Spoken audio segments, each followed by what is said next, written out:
So let's get into some of the more role players now. Kukoc. Kukoc was a guy that was touched upon a little bit less in the documentary. He played power forward and small forward, and I think he is. I would say he's known for his offense. He's remarkable thing about him is that he could handle the ball. He was taught in Europe, influenced by football, I would say. So he had a lot of skill, even though he was 6'10", very tall, and most of his comparable athletes that were his height could not dribble, could not pass the way Kukoc could. I mean, Are just watch. Europeans known for playing, for having certain different skill sets? Yes. The typical European player in the last 20 years, the stereotype is that he can shoot very well for his size. He can pass very well, but he's a little soft. It's the stereotype, which I think is unfair. But that's the stereotype, which is that he just gets pushed around a little bit, doesn't get stuck in as much. Yeah. But they're always able to have. They always have vision. They always have the ability to handle the ball. And let's just show you this. I'm going to show you this, especially so. Look, this is just Kukoc dunking. He's tall, really tall guy, but he can dribble the ball, take his man, and score, and which is very remarkable for someone of his size. And he can pass the ball too. Look here's one of the long passes. Boom, to Michael Jordan for a bucket. Or is that Scott Burrell, actually? That's Jordan. That's Jordan. Yeah. So I think that's his best trait is like being a supporting striker. That would be my pick for him. So my comparison here is Giroud, just because I want to focus on a couple things: the height, but the skill, not necessarily the volume score, but a guy who could pass and could score and could come off the bench and get you goals, get you points when needed. Okay. And okay. And so he wasn't. You don't feel like he was a better than Giroud because I don't know.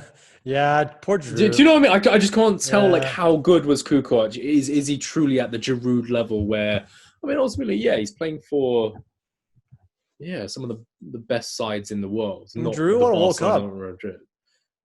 Did he play in that team? I think he did play. Didn't he? Okay, A little bit at least. yeah. Look, Fair I enough. think Drew does a lot of the dirty work. Yeah. And I think, I guess you Giroud's the know, right person. Yeah, I guess yeah, it's the right Drew comparison. is very comparable because Tony Yeah, Kukoc, I think he might have made one All-Star team in his career. He was certainly someone you had to respect and was very valuable as a bench scorer, but yeah. as a superstar, he never did anything. Or like the main guy, he never did anything. Okay. Yeah, fun. So we won't spend too much time on Kukoc. Kerr, we should spend some more time on. Yeah, I So like Kerr as well. I felt really yeah, fancy with him. yeah. Personality wise is really relatable, really humble Yeah, for seemed his really like just a nice guy, like a good guy. yeah. Yeah, and I think he really is that genuinely that kind of guy. And I think that is why he succeeded as a coach. Different than Phil, I think. I think Phil was more of like I am a all-seeing guru mentor that Yeah. will guide you.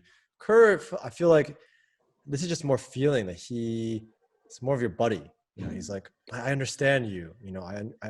I've been there, and let's get through this together. That's the kind of Gotcha. mentality. Yeah. Kerr is a very encouraging, positive.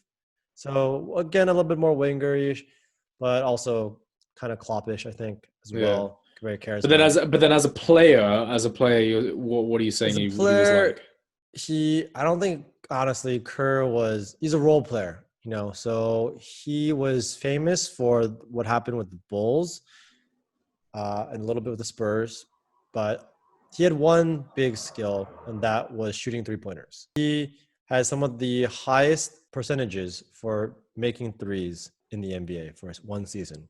So he was one of the most accurate shooters ever. Did he score a lot of them as well? Like, he get a lot of those No, opportunities as well? no. Didn't. So he was very feared for his accuracy, but he never Yeah. averaged 15 points a game. I don't think. I think he was like Why? Why is that? If he's so accurate, why would he not always be giving the ball for that? Because there are some limitations to the accuracy, right? Like he is not athletic enough to create his own shot. So if you gave him the ball all the time, he wouldn't be as accurate because a lot of those points were Michael Jordan driving and then passing it to Kerr and then Kerr shooting because he's open, as you saw in the documentary. So right? it's like other circumstances, other players are having to create the opportunity for Yes, Kerr, but once he's exactly. got it, he'll put it in. Yeah. It's like creating a free kick opportunity, almost like. It's like that. Yeah. So you could say even like a penalty specialist or a free kick specialist or Yeah, it's like creating a free kick opportunity versus Kerr in open play, smashing it in from outside the box. yeah, I almost think it's like less about the smashing it in as well, maybe it's like that. Maybe it's like that. Yeah. I guess if someone who's like, you know, is known for a couple, like Coutinho, even though Coutinho scored a lot of goals, like someone who could just like bang it in from mid range quite often, like you had to respect Yeah, that. yeah. But there's just usually those guys are also He's like, a free kick specialist. It feels like that in yeah, that way. yeah, yeah. Uh, You just can't.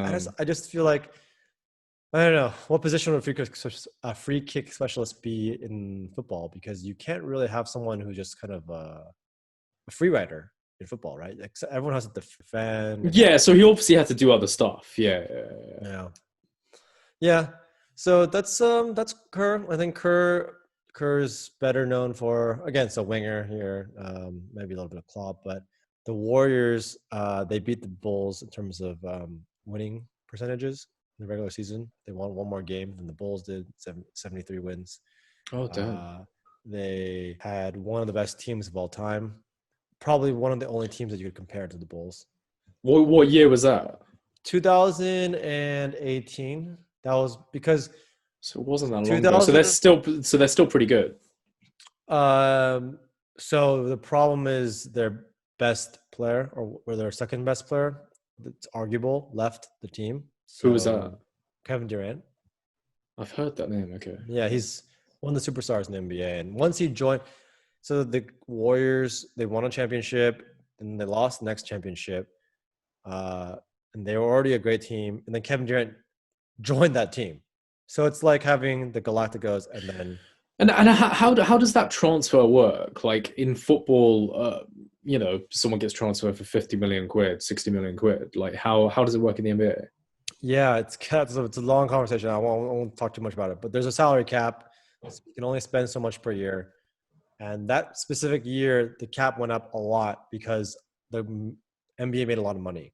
And so just there's a lot of luck and there's also some preparation and foresight where the Warriors had the availability to take Kevin Durant's large salary. And But then did they have to pay like a large transfer fee to get him over as well, like 50 so million there's no pounds? transfer fees. There's no transfer fees. There's no transfer fees. Yeah, there's sometimes they pay a little bit of cash, but it's almost always swaps. It's always like player for player swaps or Oh, it's swaps, yeah, and that is why there's no transfer fees. yes, player for player swaps or draft picks.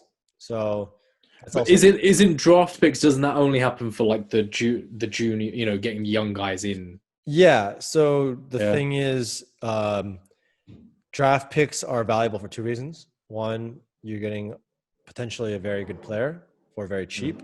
That's two things. Yeah. So very good player potentially, and then also a very cheap player because the first contract will be much cheaper. So that's kind of the cash element of it. Sometimes you will even give away a player because they cost a lot of money. Their wages are too high. So you just literally say, here, I will give you a first round pick if you take my player because Okay. I want to not pay him anymore. Is there anything stopping one of the biggest clubs from going? No, I want that player. I don't want to do a swap. I want that player. I'm going to go buy him for 20 million pounds. Like why does that not happen? Is there a rule against it or So something? there isn't there. It's kind of tough here. It doesn't happen that literally. So there are free agent transfers, which happens in football too, right? Usually in Which happens, football, you already have you sell a player before they become a free agent because you want to get something back. yeah. Basketball, that doesn't always happen. A lot of players they are able to move around and sign with teams on their own choice. So that's pretty much it. And some of that, that's a really big change in the NBA now. Is like players move around a lot, and they want to join forces and create super teams a lot. So there's a lot. Oh, okay. So the Real Madrid kind of thing does happen. Yeah. This kind of Galacticos kind of thing. Yeah. Does it get a bit unfair then, quite easily? Yeah. It does. How do the NBA manage to keep the league balanced, or do they not? Do some teams just dominate? So the draft is what should make it balanced, because the bad teams get the best players from outside the NBA that comes in, right? The bad teams get the best players. Yeah. So the best players that are arriving into the NBA. So the rookie, like the college players and the international players that want to enter the NBA. Yeah. Via the draft, right? Okay. So yes, and that is why a team like the Milwaukee Bucks, Milwaukee is not a big city in America, right? It's like a mid-tier city. I don't know. I have no idea what the comparison is in England.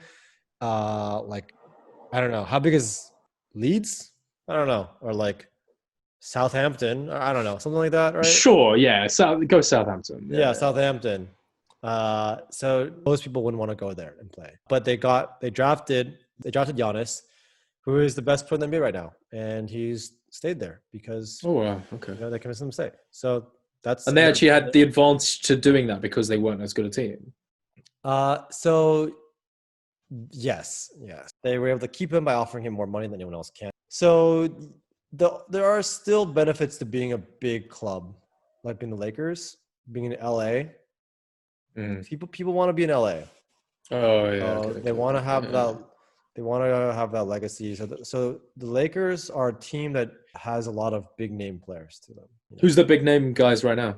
LeBron is Laker, and Anthony Davis as well. Anthony Davis is like, if you combined, he's like Virgil van Dijk, actually.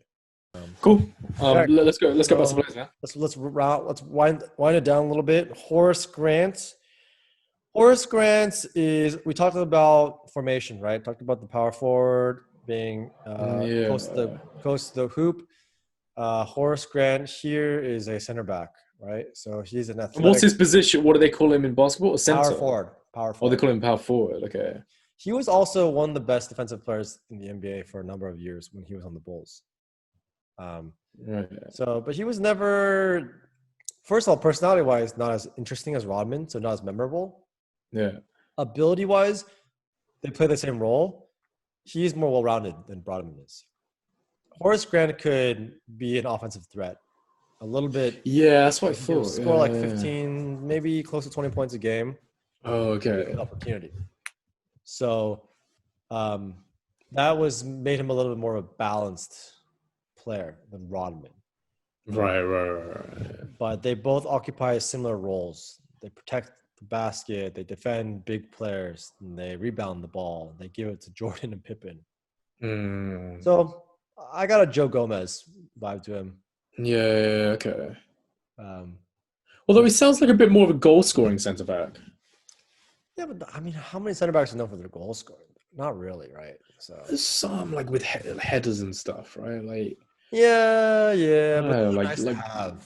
And that's the same with, I think, Horace. It's kind of a nice to have, right? Like you're not gonna pick your center back. No legendary center back that I can think of is like, oh, he's a legend because he can score goals and be center back. Yeah, it's just So, and then we'll finish all the players. So we'll just finish with Jerry Krause. Poor Jerry wasn't able to be part of the documentary because he sadly passed away. I didn't realize it. Yeah, whilst I was watching it, I just assumed he was still alive. But yeah. So I think you had a question, which was, what is the popular opinion in America of Jerry Krause and his management roles? And I think the short answer here is he was a genius, but with the really? Yeah, I mean, I think they do give him that. Okay, he's a genius, but with genius comes, downsides, which is he was also had an ego, and Yeah. also had a personality that didn't fit with the athletes and Phil Jackson. And so his Yeah. ego is what caused Phil to leave. And because Michael didn't want to play with anyone but Phil, Yeah. he retired and ended the dynasty. I mean, that's the thing. Like, if looking at their record post 90, what was it 98? Yeah. It was another 15 years or something until they won anything, Yeah, right? exactly. They So didn't become a 60-win team, a challenging team until 2010, 11. yeah. So it's what. Yeah. So in a way, like outside in, I feel like maybe people have got like Arsene Wenger style feelings towards him. Oh Like, no. no, but do you get me? Like a guy who was a genius, who created the Invincibles team, I da da da da see. da. But then in the Yeah. latter days, just lost No, it. but Arsene was, I think hamstrung by budget.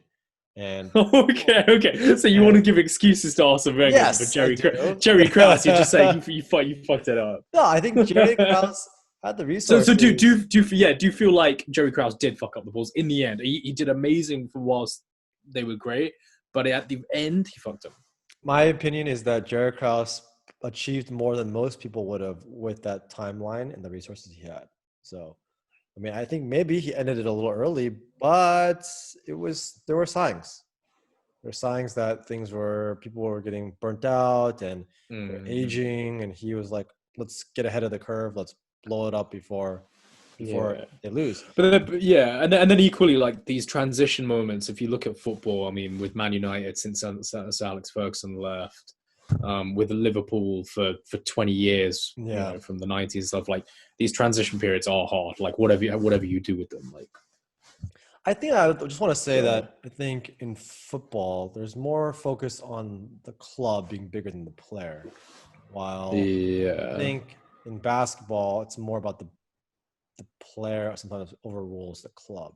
So that's, And then there's no tension on that. There's just like, look, this player is the player. well, one player can make more impact via just because there's less people in the pitch, right? So Yeah, um, yeah, yeah, yeah, and so a yeah. player can often hold a club hostage almost, more so than in football. It happens in More so, it does happen in football, but yeah, more. I get it. More so, yeah, it makes sense. yeah, and Yeah, you know what? You know, the biggest comparison for me on that was I noticed how, like, I know in football with the likes of Messi, Ronaldo, like they can win games on their own, that kind of they thing, right? can, yeah, Whereas in basketball,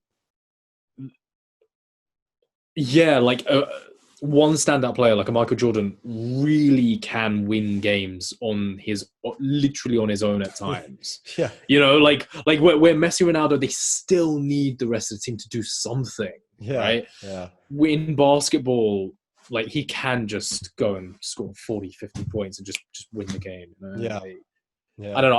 I felt there was more capability for a player to change things. I guess, as you said, there's only 5 players on the team. It's a smaller court, So Yeah, I mean, there's oftentimes I see like Messi hanging his head because they just let in another goal, yeah. There's only uh, so much he can do. and Michael can guard the best player and score the most points. So, I get it. um, yeah, I mean, I think that about does it. I mean, anything else you wanted to talk about? Dude, I think that's everything for me. I mean, yeah. Actually, you know what? Yeah, there's just this one standout player for me who I continue, Oh, and we spoke about it before, but I don't know what it is. There's something almost mythical about him for me. It's Cartwright? every time I'd see him on The Last Dance, he's got this like he's got this mythical, poetic presence in the documentary. I don't know what it is. He's obviously slightly older now, and Yeah, like he just has this almost like mysterious professor look about him. And I'm like, what is this guy? I feel like in the movie of The Last Dance, he'd be played by Morgan Freeman. There was that scene where Pippin has basically sat on the sidelines and basically rejected his team. Right, hmm he's gone. No, I'm not going to play.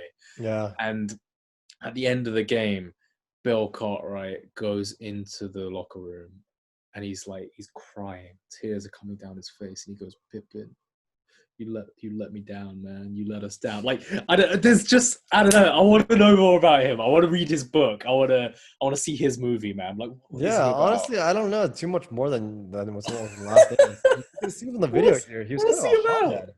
He's a little bit. Well, look at him. He's been a lot of these videos are him like getting in scraps with people. Is I don't that know. him? Maybe it's just this video, but he was just he had a promise. He made the All-Star team when he was a rookie, so he had a lot of promise.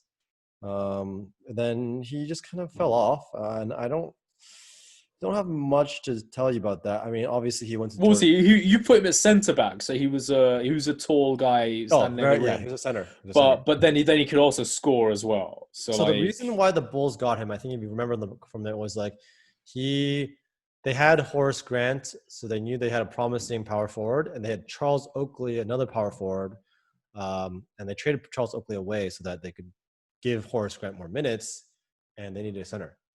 So if this guy's a footballer, who is he? Who's Bill Cartwright as a footballer?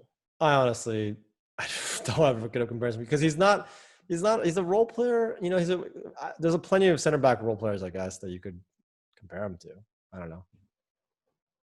So he's as an Arsenal fan, I guess like a Mertesacker or something. I don't know. I mean, Mertesacker's even better than that. I think Mertesacker was like quite. Is he more defensive or is he more attacking? This Bill Cartwright. I think maybe a little bit more attacking, actually. More attacking. Okay.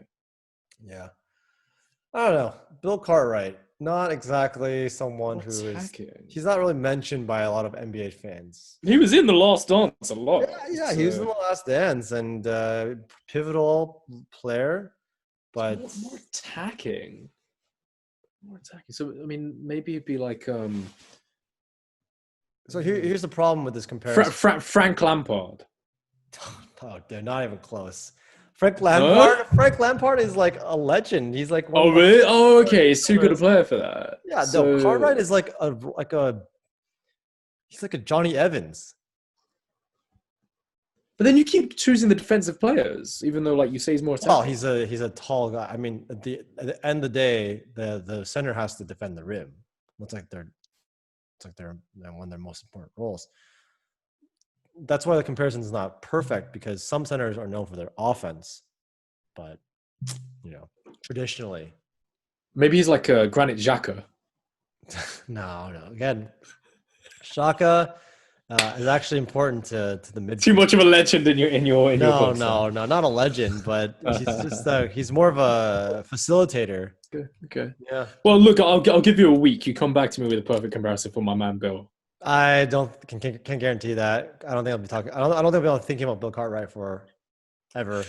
Bro, get yourself a beer on a Saturday night and just ponder over Bill Cartwright for me. I'll think about it. You think about other things too. Any questions you might have? I will, man. It's always been fun talking about this. I think we both have good overlapping knowledge and experiences that we can share. And I hope people, whether you're a soccer fan who wants to know about the NBA or an NBA fan who wants to know more about soccer, hope you learn a little bit about this. Hope you enjoyed me talking to Anu. And see you guys later. Thanks, bro. Thanks.